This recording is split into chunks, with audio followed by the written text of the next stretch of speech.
ಹೇಳಣ್ಣ. ಅಣ್ಣ ಇಲ್ಲಿದ್ಯೋ, ನಮ್ಮ ಏರಿಯಾದ ಕರೆಂಟೇ ಇಲ್ಲ. ಕರೆಂಟ್ ಇಲ್ದಕ್ಕ ನಮ್ ಕೆಲ್ಸಗಳೆಲ್ಲ ನಿಂತೋಗಣ. ಅದೇನೈತ್ ಬೇಗ ಬಂದ್ ಸರಿ ಮಾಡೋಗ. ಬಂದ ಅಣ್ಣ ಬಂದ. ಅಣ್ಣ ಏನಣ್ಣ ಊಟ ಮಾಡ್ದಂಗ ಅರ್ಧಕ್ಕೆ ಬಿಟ್ಟು ಹೋಗ್ಬಿಟ್ಟಿರಲ್ಲ. ಆಮೇಲೆ ಬಂದು ಊಟ ಮಾಡ್ತಾಣ, ಸ್ವಲ್ಪ ಕೆಲ್ಸ ಐತೆ.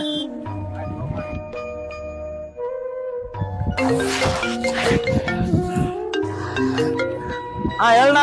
ಎಲ್ಲಿದ್ಯಪ್ಪ ಲೈನ್ಮೇನ? ಊರಾಗದ್ಯಾ? ಊರ್ ಬಿಟ್ಟು ಹೋಗ್ಯ ನೀನ? ಎಲ್ಲಿಲ್ಲ ನಾ ಇಲ್ಲೇ ಊರಾಗದೀನಿ. ಇಲ್ಲೆಲ್ಲೇ ಲೈನ್ ಹರ್ದು ಬಿದ್ದೈತಂತೆ. 2 ದಿನದಿಂದ ನಮ್ ಪೈರ್ ಒಣಗಾಕತ್ತಾವ ನೀರ್ ಕಟ್ಲಾರ್ದಕ್ಕ. ನೀ ಬಂದ್ ಸರಿ ಮಾಡ್ತೀಯ, ನಾ ಬಂದ್ ಕಾಣ್ಲ ಆಫೀಸಿಗೆ. ಬರ್ತಣ್ಣ ಬಂದ್ ಸರಿ ಮಾಡ್ಕೊಡ್ತೀನಿ.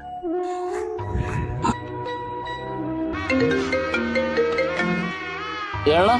ಏನಂತ ಹೇಳಕಪ್ಪ ನಿನಗ? ನೀನೇನ್ ಗೌರ್ಮೆಂಟ್ ಸಂಬಳ ತಗೊಂಡು ಆರಾಮ್ ಮದಿ ಮನ್ಯಾಗ. ಏನಾಯ್ತಣ್ಣ? ಇಲ್ಲಿ ಆಸ್ಪತ್ರೆಗೆ ಕರೆಂಟ್ ಇಲ್ಲ ಅಂದ್ರೆ ಡಾಕ್ಟರ್ ಆಪರೇಷನ್ ಮಾಡೋದಿಲ್ಲ ಅಂತಾರ. ನನ್ ಮಗಳ ಸಾವು ಬದುಕಿನ ಬಗ್ಗೆ ಓಡಾಡಕತ್ತಾಳ. ಏನ್ ಸಂಬಳ ತಗೊಂಡ್ ಕೆಲಸ ಮಾಡಕತ್ತೀರ, ಏನ್ ದನ ಕಾಯಕತ್ತೀರ? ಬಂದಣ್ಣ ಆಯ್ತು ನೋಡಣ್ಣ ಕೆಲ್ಸ. ಸರಿ ನಡಿ. ಒಂದು ಫಾಲ್ಟ್ ಕಂಡಿಡಕ್ 5 ತಾಸು ಮಾಡ್ತೀಯಲ್ಲೋ ನೀನ್. ಅಪ್ಪಿ ನಿನ್ನ ಹತ್ರ ಕಾಯಿನ ಆಯ್ತಾ? ಐತಿ ಕೊಡಪ್ಪಿಲ್ಲ, ಸ್ವಲ್ಪ ಕಣ್ಣು ಮುಚ್ಕೊಳಪ್ಪೆ. ಮುಚ್ಕೊಂಡ್ ನೋಡಪ್ಪ ಅಣ್ಣ. ಸಾಕ್ ಕಣ್ಣು ಬಿಡಪ್ಪೆ. ಬಿಟ್ಟೆ ನೀನ್ ನನಗೆ ಕೊಟ್ಟಿರೋ ಕಾಯಿನ ನಾನ್ ನಿನ್ ಸುತ್ತಮುತ್ತ ಹೋಗ್ತೀನಿ. ನೀನ್ 5 ನಿಮಿಷ ಆ ಕಾಯಿ ನನ್ಗೆ ಹುಡ್ಕೊಡು.